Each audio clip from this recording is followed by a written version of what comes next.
Why, hello. Thank you for joining me on this wonderful world we're being cruised.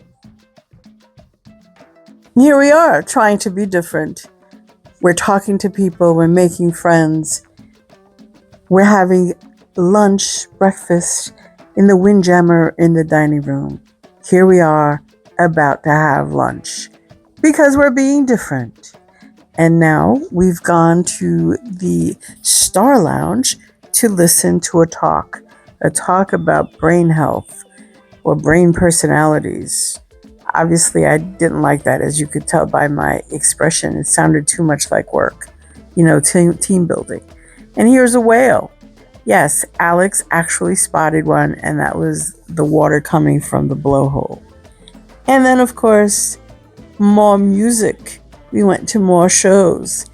And like I said, this ship is a throwback, so there's a lot of musical shows, and there's lectures, and a lot of interesting things going on where they didn't have to bring a lot of talent on board. They kept it small and intimate, and I enjoyed the Queens of Rock, and right now I think they're doing a rendition of Purple Rain. Hey friends, welcome back to my channel, MBC Lifestyles Diary. My name is Marie, I live in New York, and I love fashion, travel, and cultural events. And I'm asking you to join me on the adventure.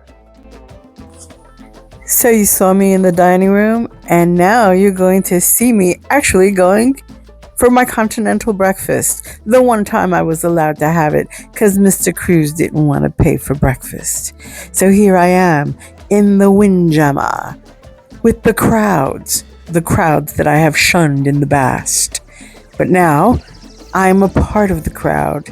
And I'm looking at the variety of food, actually quite delicious, quite scrumptious. What will we have? Bagel and lox, pancakes, waffles. It's a cornucopia of choices.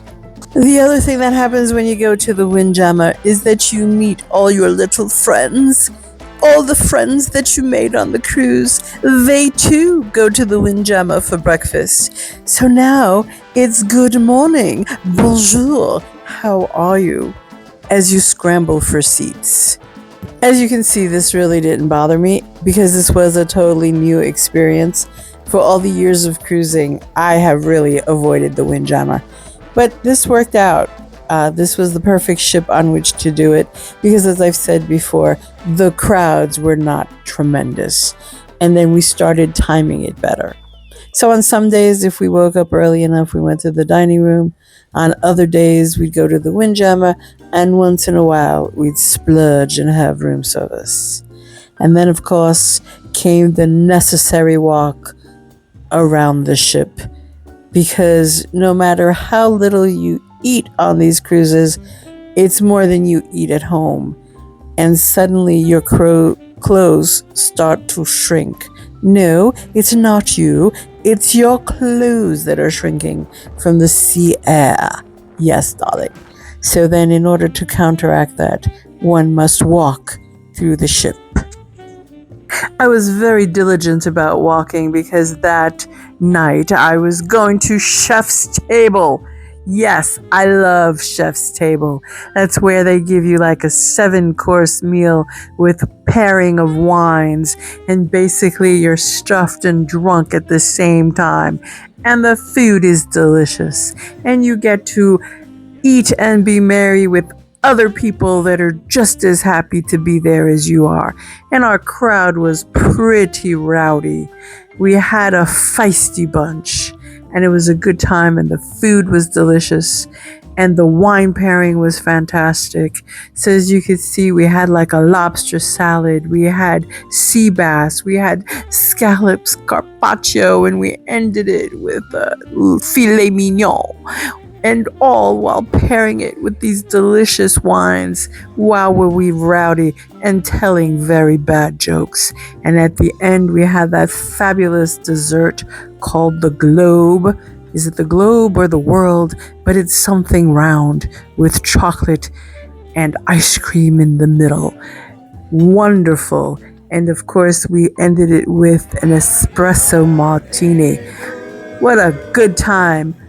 What a bunch of inebriated people we were, but we were good friends at the end of that meal.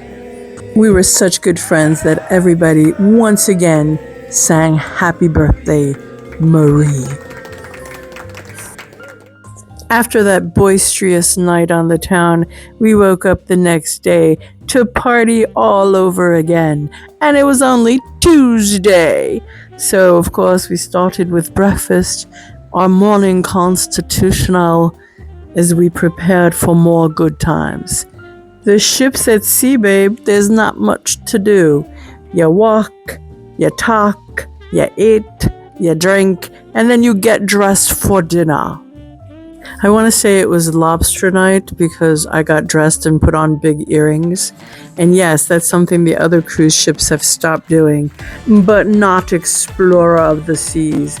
And then, of course, we got introduced to another portion of the staff that makes the dining room magic. And so, very relaxed, very happy, very well fed. And then we, of course, went to another show. I don't remember what it was, but it was fun. And Wednesday, we were having our first port of call. We were going to the Azores, an island off of Portugal. And here I am doing something new. I didn't do any research on Azores. That's right. I didn't. I was just going to get off the ship and be ignorant. There are 3 things I knew about the Azores. 1, it's part of Portugal. 2, it's very green. It's kind of ecotourism.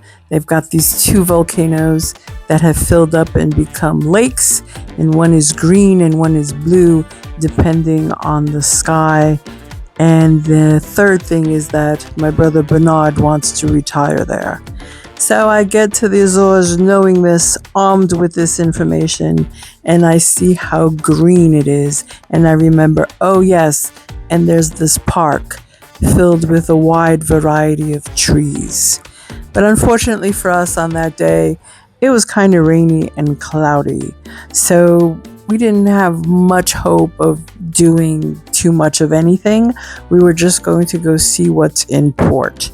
And of course, what was closest at port was a church to visit that was bedazzled in gold. So that was on the agenda. And the other surprise that I found on this port was that the town had the color scheme of black and white. This is kind of interesting when you're going there on a gray day. But hey, we were going to make the most of it. So off we walked in search of adventure at the Azores. So in the city of Ponta Delgado in Azores, we went to the Church of San Sebastian. And it's a 16th century church, 16th century Catholic church, featuring an elaborate facade, intricate interior, and wood carvings, and a clock tower.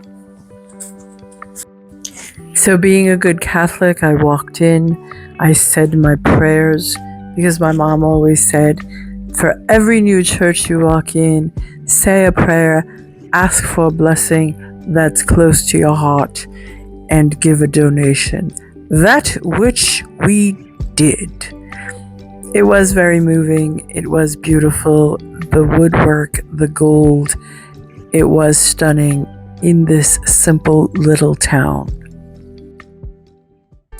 After church, we walked around town. We looked to see what was happening, how the town was structured, how the town people greeted their tourism. And everything was pretty good, pretty mellow. People were going to work and the tourists were touristing. And we saw different displays, but we don't speak Portuguese. So we just went with the flow down the narrow streets. And as I said, I was very struck by the choice of color scheme, this monochromatic type of black and white, thing going on. Honestly, I didn't like it that much, but I did enjoy their souvenir shops. So I got something that represents Portugal, and that's a red rooster, a particular type of red rooster that I became familiar with because my son did a campaign for Portugal with that red rooster on the trolley, which I felt was brilliant. And then to top it all off, as we were walking and admiring, and I felt that I had gotten enough steps in to burn those calories that I get on the ship, I immediately started seeking transportation that would make this sightseeing tour more tolerable.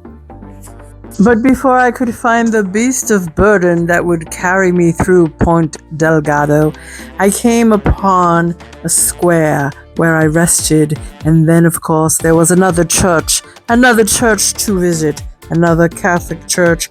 This one was the Church of St. Cristobal. And then to show that the whales were drawing the tourist in, I made my husband take a picture of that poster to show that you could have gone out on a boat to see another whale. And finally we found the magic carriage. And the beauty of it is we're supposed to have more passengers, but we were very fortunate and we were the only two. So we had a romantic carriage ride through Point Delgado, and we got to see things up close and personal and realize, thank God, we didn't have to climb those hills. So we passed the town center and we caught sight of Fort de São Brás. It's a maritime museum now, but it's considered at the time one of the most important examples of architectural military forts made in the 16th century. So we got to see that. I'm giving you that bit of information. And then, of course, as we were riding by, we met some friends that we had made on the cruise, and he took this film of us because he thought we looked fantastic. And darling, I must agree, what a great shot. And that was our wonderful visit to Point Delgado. Do I have anything exciting to tell you? No, but we did go to lunch in the Windjammer. After the excitement of the Azores, we took off. We embarked again to continue our journey to Spain. And as I said, I've just been breaking all the rules. So the next thing I did was, of course, I dressed for dinner. Do you like the gold? And I went gambling. Yes, me, the woman that couldn't stand the smoke of the casinos and avoided it like the plague, sat at the roulette table, and I actually won. I won $100. And then I went and I watched the marriage game. Look at these couples. Wonder who's going to win. Love and marriage.